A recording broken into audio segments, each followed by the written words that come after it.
What is going on, guys? I gotta talk about this interview that T.Pain did.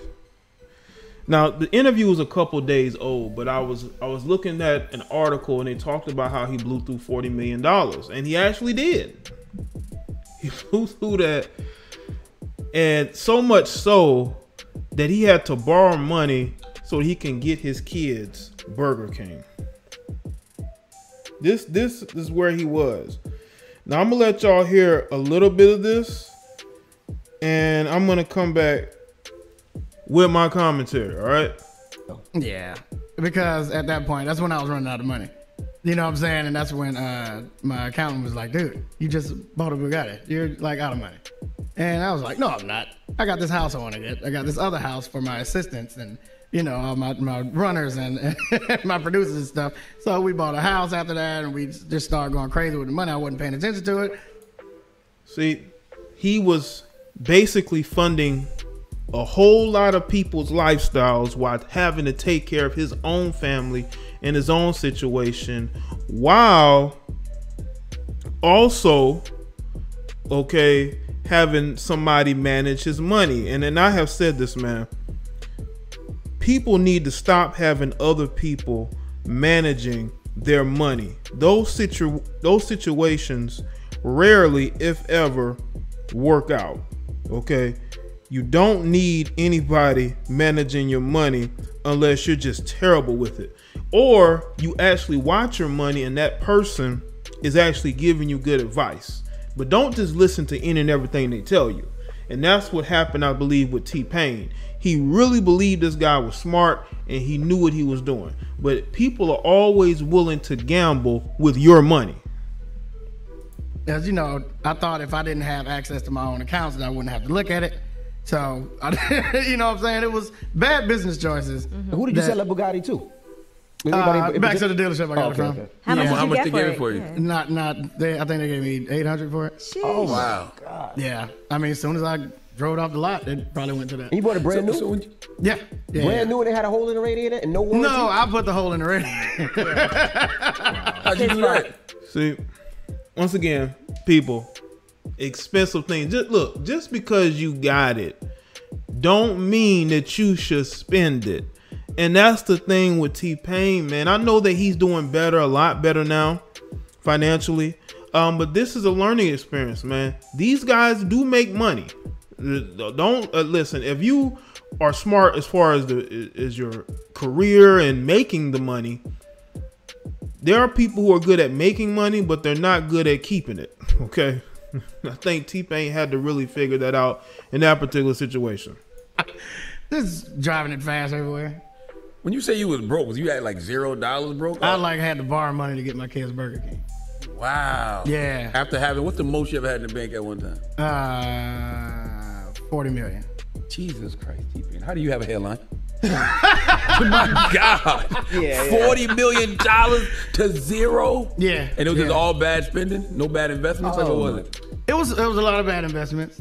A lot of things. What did you invest in that didn't work for $40 million? What were you invested in? Real estate. Real estate? Yeah. Shoot. You buy retail? No, but I was letting my manager do it. He was... Real estate. Let me tell you something about the real estate game, man. You have to have good, ideas and locations. Like, I know Atlanta's good for real estate. I know people do well there. But there are certain states or certain places where even the bad properties cost money, and those are bad investments because, you'll probably listen to it in this clip. Way more optimistic than I was. So what do you mean optimistic? Like he would just buy complete dumps and think that we can just paint and then we should be He didn't fine. know what he was doing. Never sold anything that we bought. Even now, like none of those areas y'all bought in became we had to gentrified? let them go.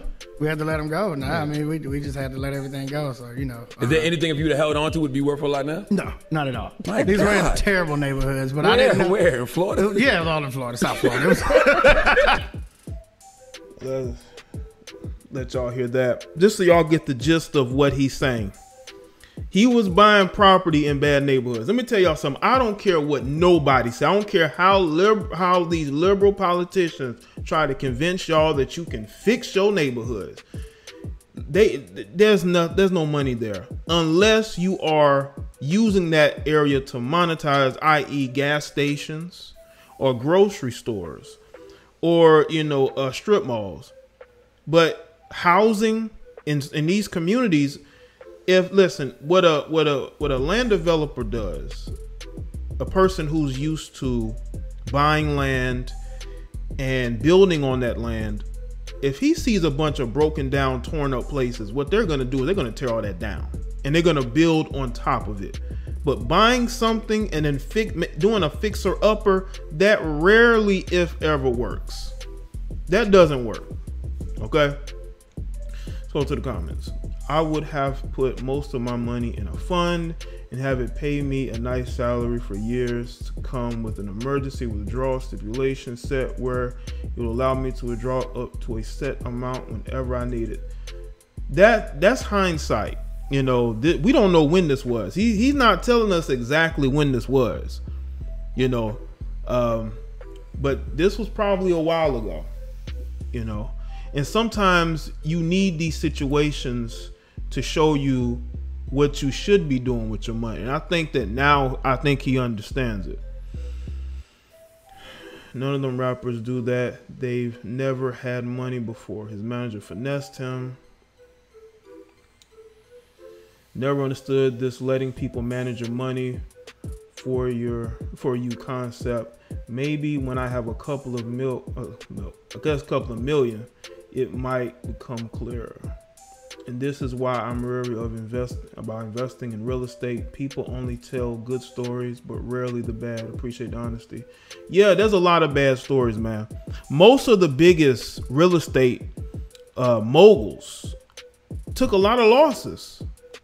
I know guys who own a ton of real estate here in my city. I know they're taking a loss, especially with them buying up property or building new property. That stuff costs money because you got to get people to move in those places and start collecting from them